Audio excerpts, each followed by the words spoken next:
પૈસા તો આખી દુનિયામાં બાપુ બહુ છે, પણ વાપરતા જ નથી આવડતું. આ વાપરતા આવડે છે ને એ ખૂબી છે, એ મા બાપના સંસ્કાર છે. પૈસાનો તૂટો ક્યાંય નથી, પણ એ વાપરે છે જ ભૂંડી હાલતમાં. પછી કે નડતું શું હોય છે? પૈસા વાપરવા ને એ બાપુ એક ખૂબી છે. પૈસા તો ગમે ત્યાં વપરાય ને, જુગારમાં વપરાય, પાર્ટીઓમાં વપરાય, પુણદાનમાં વપરાય, કથામાં વપરાય. ક્યાં વાપરવા એ તો આપણને નક્કી અંદરથી થવું જોઈએ. ખરેખર ધન્યવાદને પાત્ર છે ને એમના દીકરા સુમિતભાઈ, ચેતનભાઈ અને ચિરાગભાઈ, એમને એકવાર બાપુ જોરદાર તાલીઓથી વધાવી લ્યો.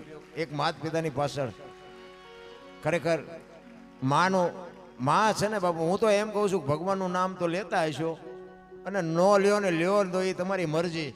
પણ હું તો એમ કહું છું કે સવારમાં જાગીને એક 5 નામ માના અને 5 નામ બાપના નામ લેજો બાપુ. જિંદગીમાં કાંટો ન વાગે. કાંટો તમારા અને મારા જીવતા જાગતા જો ભગવાન કયો, ઈશ્વર કયો, જે કયો એ માન બાપ છે ને એ જ મોટી વાત છે.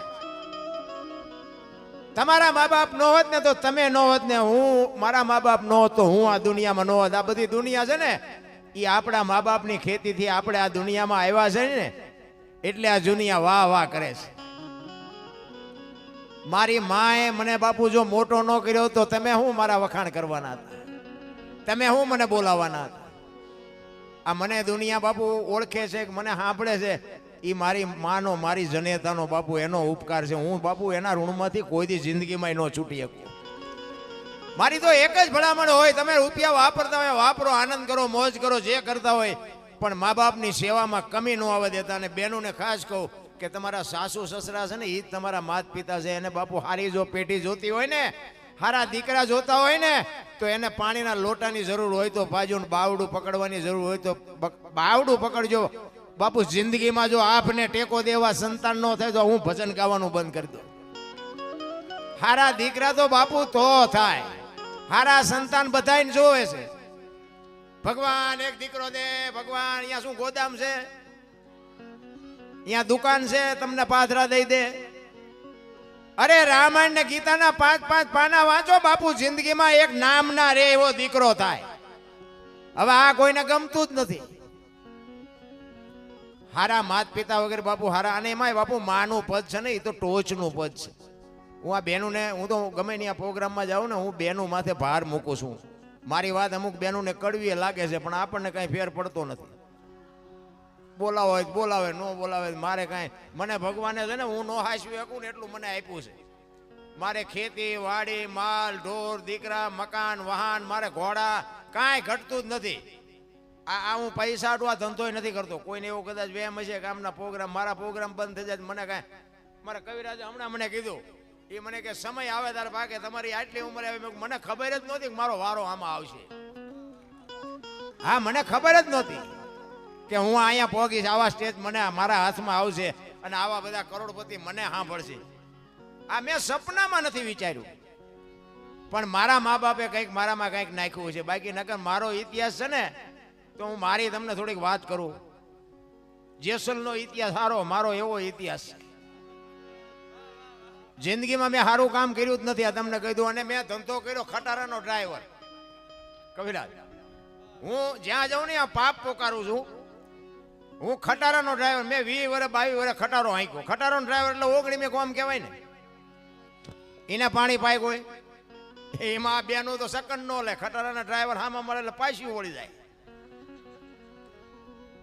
હિન્દુસ્તાન આખું બાપુ રખડી આવ્યો. કોઈ રાજ્ય મારું જોયા વગરનું બાકી નથી. પણ એક તમને ચેલેન્જ મારું, કોઈ એમ કે દરબારે દારૂ પીતો તો પરમાટી ખાધી તેથી 5 લાખની શરત મારીને આવજો, મારી સાથીમાં ડામ દઈ દો. દરબારનો દીકરો બીજા રાજ્યમાં ગયો હોય, ખટારાનો ડ્રાઈવર હોય, અને જીવનમાં બાપુ દેહને અભડાયો ન હોય, એવો લાવો મારી પાસે, હું પગ ઝાલી પાડું.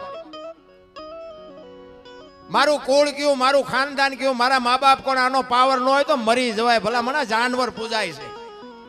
હળદીના ઘાટ ઉપર રાણા પ્રતાપનો ઘોડો પૂજાય છે. સતાધારમાં પાડો પૂજાય છે. જમરાળામાં ભેંસ પૂજાય. કચ્છમાં દાદા મેકરોનો કૂતરો ને ગધાડો પૂજાય. આપણું પાડોશી સારું નથી બોલતા, ગધાડા કરતા બે જ છે. અરે મારા રામ, જીવન મળ્યું છે અમૂલ્ય. તમને જે લાગતું હોય, આ તમે દીમાં 3 વખત કપડા બદલાવતા હોય. મેં આ કાલ પહેર્યા, હા, સત્ય હકીકત કહું છું. કપડાં બદલાવાની જરૂર જ નથી, નાવા ધોવાની જરૂર, બધું અંદરથી કરવાની જરૂર છે. અંદર કંઈક બદલાવ. ઉપર નકરા હરીસા જેવા દેખાય, માઇલ પર નકરું કૂડ ભર્યું છે. મોકો મળે તો ઉપાડ લેવા છે, મોકો મળે તો ઉપાડ લેવા છે. મનમાં ઈ જ માળા ફરે બધે. અરે માણા જેવો અવતાર મળ્યો બાપુ, હરિનું ભજન કરો અને મા બાપની સેવા. મેં છે ને જિંદગીમાં બાપુ સારું કામ કર્યું જ નથી, પણ મેં મારા માને મારે બાપને બેને હાઈસમાં એમાં મારો મેળ પડી ગયો ટાણે. હા, બાકી આપણે મંદિરે નથી ગયા, સીતારામે નથી કોઈને કર્યા, કોઈને પગે નથી લાગ્યો, કોઈને 10 ની નોટે નથી આપી. પણ મારી માને મારા બાપને બાપુ મેં દુઃખી નથી થવા દીધા. હતું કે નહોતું, કોકને મારી આવું, તોડી આવું, ગમે કરું, અને ઝઘડા સિવાય મેં બીજું સારું કામ કર્યું નથી. હા, ધોકા જ ફેરવા નકરા, અને નકરા માર્યા જેવું નથી. મેં મારે ધરીને ખાતો છે. હા, કઈ નકરા માર્યા જેવું નથી. મેં મને આ કોકને મારવી તમને મૂકે, પણ પગે નથી લાગ્યો. નહીં, મારા મા બાપને પગે લગાય, તમને પગે લાગીને મારે શું કામ છે?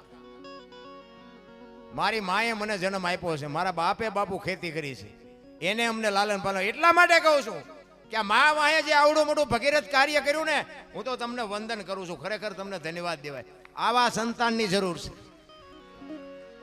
દુનિયામાં. તમે જોવો ને બાપુ, આખી દુનિયા રે મેળ હોય, એક માને બાપને રાખવા કોઈ રાજી નથી. આપણે વૃદ્ધાશ્રમમાં જોવો તો આપણને એમ થાય, અરે તમારી ભલી થાય, તમારી દેહના કોથળા કરી નાખ્યા માવડીઓએ. તમે વિચાર તો કરો, 9 મહિના ઉદરમાં રાખી જન્મ આપી, તમારું મારું લાલન પાલન. અરે મારા રામ, એક દેહમાંથી બીજો દેહ બનાવો એટલે કેવડી મોટી વાત કહેવાય. એક લોહીનું દૂધ કરી અને તમને ને મને માં પાતી હોય, મોટી કરતી હોય, મોઢામાંથી કોળિયા કાઢીને તમને મોઢામાં આપે, લીલે ઈ હુએ ને તમને હુકે હુરાવે, અને છેલ્લે જો માને ને બાપને બટકું રોટલો દેવામાં વાંધો પડે, જિંદગીમાં ગાડું ન હાલે પાટે. તમારે જ્યાં જાવ ત્યાં જાવ, ગમે એટલા રૂપિયા ફેરવો, કોઈ દર્દ થાય ને બાપુ એનો ડોક્ટર નો ઈલાજ કરીએ કે જો માને ને બાપની આંતરડી કકડાવી તેથી.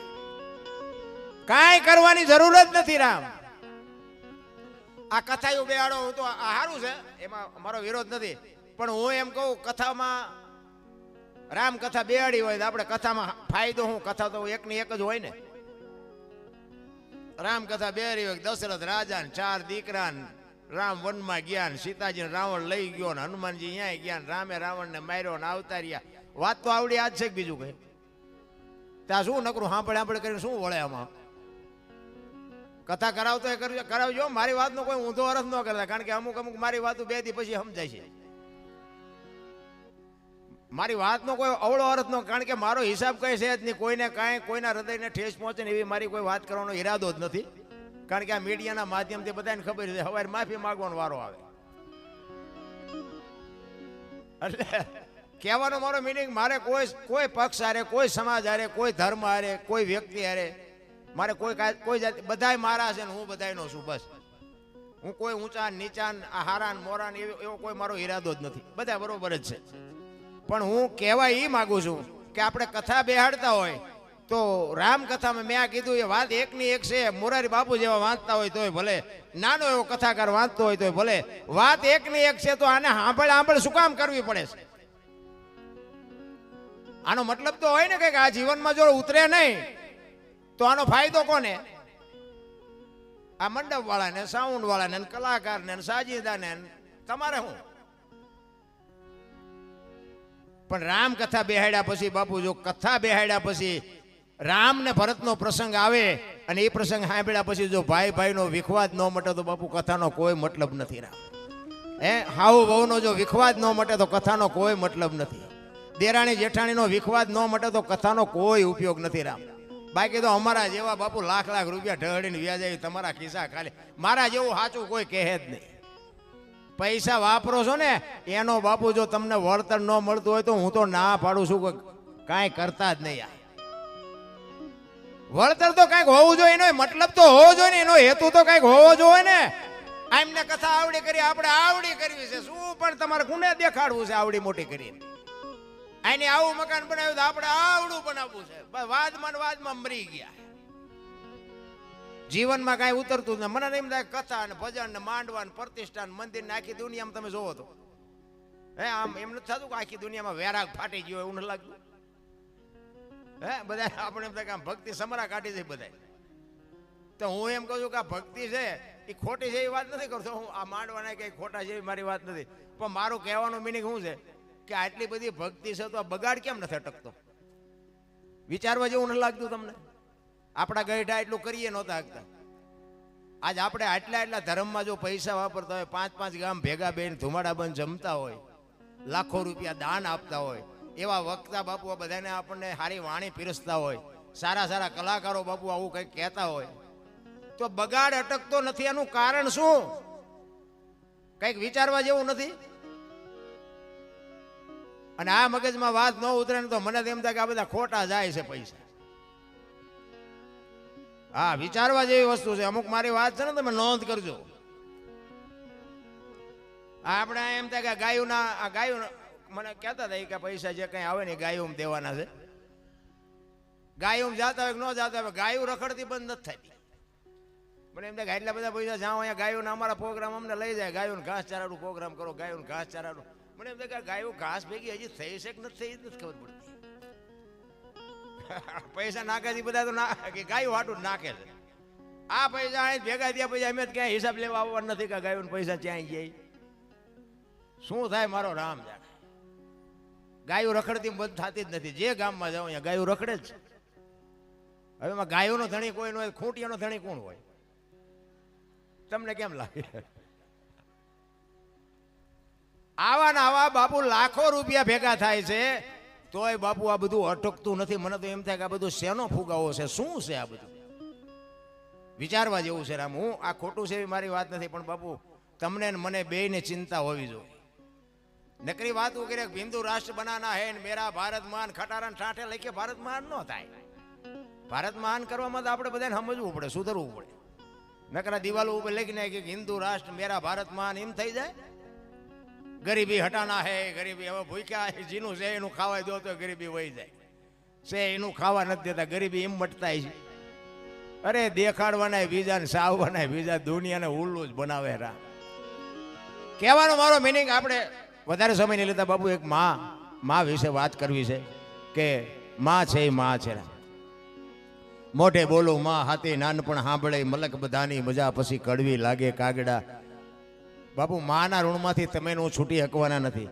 હું તો એમ કહું કે જો માં હોય ને તો બાપુ હાચવી લેજો. હું હાથ જોડીને કહું છું, હું કોઈ સલાહ નથી દેતો, કોઈ દબાણ નથી કરતો.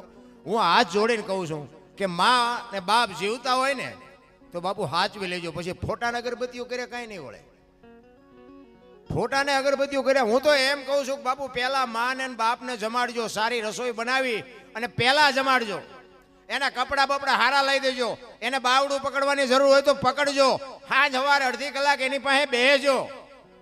બાપુ જિંદગીમાં જો તમને રોટલામાં દુઃખ આવે તો બાપુ મારી સાથેમાં ડામ દેજો, હું ગુલામ થઈ જાઉં તમારો. બાપુ માન બાપના આશીર્વાદ, એક માના અને બાપના આશીર્વાદ તમારા જો વિધિના ચકડા નો ફેરવી નાખે તો બાપુ હું ગરાશિયો મટી જાઉં. વિધિના ચકડા ફરી જાય. એક ડોક્ટર એમ કે ને કે આ નહીં બચે, અને માનો આશીર્વાદ જો અડી જાય ને, મારો નાથ નો મારી કે લખવું અહીંયા લખી લેજો બાપુ. હું ચેલેન્જ થી આ એક વ્યાસપીઠ ઉપર બેહીને કહું છું રા, માના બાપના આશીર્વાદ તમે એકવાર દિલથી લઈ જો. વાતું કરતો નથી હું નકરી. હું મારા જાત અનુભવની વાત કરું છું કે મારી માં અને મારા બાપની સેવાને લઈ ને કે મારા ઇતિહાસ તો તમને કહું. હવે મારે બધો ખુલાસો મારો ક્યાં કરવો? હું અહીં આવ્યો ભજન ગાવાનું, મારે મારી કેસેટ ક્યાં ચડાવી? બાકી અહીંયા મારા જે વિરોધી છે ને, આ અત્યારે બધું લાઈવ હાલે છે ને, ઈ અમારે આજ વાળું નહીં કર્યું હોય. આજ એ જોતા છે કે મારો દીકરો ચા ગયો છે, ચા બેઠો છે. એમાં પાટિયા લખેલા હોય ને, આ તો ઠેઠ સાવરકુંડલા હોય ગયો. આમ જો કેટલા બધા ભેગા કરીને બેઠો હોય. આ હો ઉંદર મારીને ભીની પાઇટ બેઠી. બાપુ અહીંયા તો મારી વાત આજે વાળું નહીં કરે, હું છે નહીં. એવા ઇતિહાસ છે. પણ કહેવાનો મતલબ કે જેમ કચ્છનો બારવટીયો સતી તોરલ મળ્યા અને પછી હામા કાંઠે પુગાડીને સંત બનાવી દીધો, પછી બાપુ જીવો ત્યાં સુધી તલવાર ઉપાડી નથી. એમાં આપણે મૂકી દીધી છે, હવે આપણે ઉપાડવાની થતી નથી. સમય છે ને કે હવે કલમનો છે, તલવારનો નથી. હવે ભણાય. હું તો એમ કહું દીકરા દીકરીઓને ભણાવજો. ડોક્ટર બનાવો, વકીલ બનાવો, મેજિસ્ટર બનાવો, વડાપ્રધાન બનાવો. બાપુ દુનિયામાં રાજ કરશે. હા બાકી ધોકા ઉપાડું ન શીખડાવતા અને ખોવાઈ જશો 302 માં વ્યા જશો કોઈ ખબર કાઢવાય નહીં આવે. આ એ સમય અમે દરબારું બંધ થઈ ગયા ભજન ગાવાનું ચાલુ કર્યું. બોલો તમને નથી નક્કી થતું હજી દરબારું ભજન ગાય? જો તમે કલાકારમાં તમારે તમે મેજોરિટી ધ્યાન કરજો કવિરાજ, કલાકારોમાં દરબારોના નામ બહુ ઓછા છે. તમે આ બધાને સાંભળ્યા છે. ચારણો તો બાપુ લોહીમાં હોય, એને કોઈ સવાલ જ નથી. ચારણો છે, સાધુ છે, બારોટ હોય, એ તો બધા ઘણા બધા છે આપણે. પણ દરબારોમાં તમારે મેજોરિટી તમે ગણવા હોય તો ગણી જોયું કેટલા દરબારોના કલાકાર કેટલા છે તમને લગભગ નહીં જડે. મારા અંદાજે અમારે એક સમરસસિંહ સોઢા છે, આપણે જાણીતા છે, બધા જાણે છે. અને આ મારું 3 દીથી નામ આવ્યું. 3 દીથી જ કહેવાય ને. અમારા કવિરાજ કહેતા હતા કે જાતા જાતા તમારો વારો આવ્યો, પણ મેં કીધું આવ્યો ને કે આવે એવું જ ચા હતું. આમ વારો હતો. એટલે મારો કહેવાનો મતલબ હું કે અમને આમ નક્કી થયું કે હવે આ કરાય અને બીજાને નક્કી ન થતું હોય તો બાપુ અભાગ છે. હું તો એમ કહું કે એક ઘડી આધી ઘડી મહાપુરુષો કહે છે 24 કલાકમાં એક હરિનું ભજન જો થોડુંક થઈ જાય, મા બાપની સેવા થઈ જાય, કુટુંબ પરિવારની એકતા હોય, બીજું કાંઈ કરવાની જરૂર જ નથી.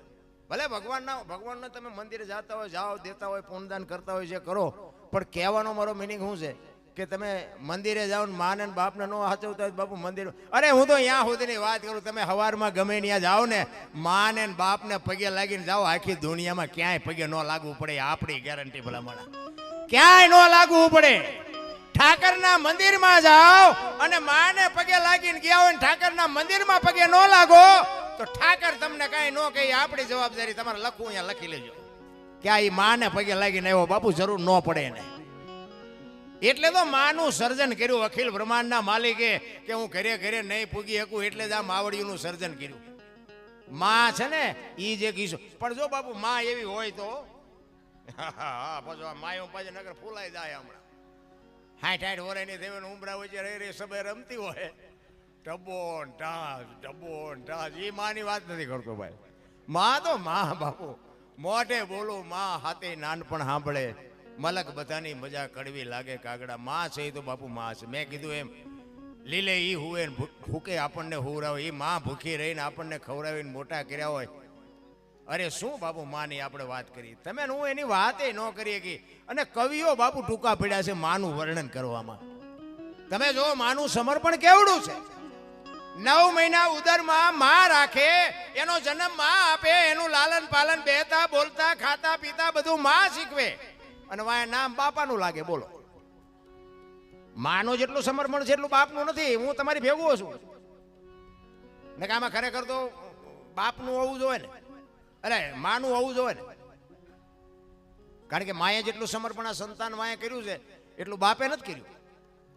પણ માયુએ સમર્પણ કરી દીધું કે એની વાય એના બાપાનું રાખજો.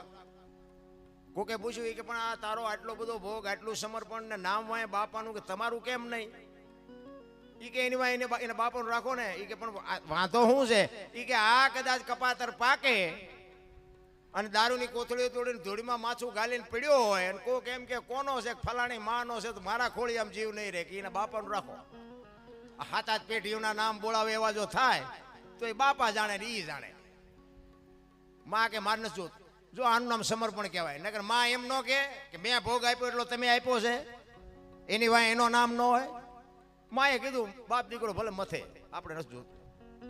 અને હારા દીકરા છે ને એની વાય માનું છે. કર્ણ કોનો, કુંતીનો, ભીષ્મ કોનો, ગંગાનો, શિવાજી કોનો, જીજાબાઈનો, ગાંધીજી કોનો, પુતળીબાઈનો, હનુમાનજી કોનો, અંજનીનો. બાપુ હારા હારા દીકરા માના બગડેલા આપણા. માં છે તો બાપુ માં છે. બધે તમે જાઓ ઉપર, આરાસુર જાઓ, ચોટીલા જાઓ, ધજામ જાઓ, પાવાગઢ જાઓ, બધે માં ઉપર બેઠીશ. શું કામ? મારા સંતાનની નજર રહે, મારા સંતાનો શું કરે છે, મારા દીકરા શું કરે છે, એટલા માટે માં ઉપર બેઠી છે. બાપા બધા ભોંયરામ છે, તંબકેશ્વર ને રફાળેશ્વર ને ભોંયરેશ્વર. માન બાપમાં બાપુ ધરતી ને આસમાન જેટલો ફરક છે. હું તો એમ કહું કે 5 નામ હવારમાં માના લેજો. તમારું બાપુ હયું જો ટાઢું હેમ જો ન થઈ જતું તો બાપુ મારા ભજનમાં ધૂળ પડી. ભલા મને માના બાપના નામ લ્યો. ભલે આ કૃષ્ણ, આ ભાગવત સપ્તાહ છે, કૃષ્ણ પરમાત્માનો આખો ગ્રંથ છે. રામકથા હોય તો રામનો ગ્રંથ છે, પણ રામને કૃષ્ણને આપણે જોયા નથી. છે એ વાત બાકી હશે જ, 100% હશે જ. આ દુનિયા ટીંગાઈ રહી છે, કઈ ખોટું ન હોય, પણ કહેવાનો મારો મિનિંગ એને જોયા નથી. આપણી માને ને આપણા બાપને આપણે જોયા હોય અને જો એને આપણે સાચવી ન હોય કે આપણે એનું નામ ન લઈએ કે તો બાપુ શું જીવનમાં આવ્યા તો શું ન આવ્યા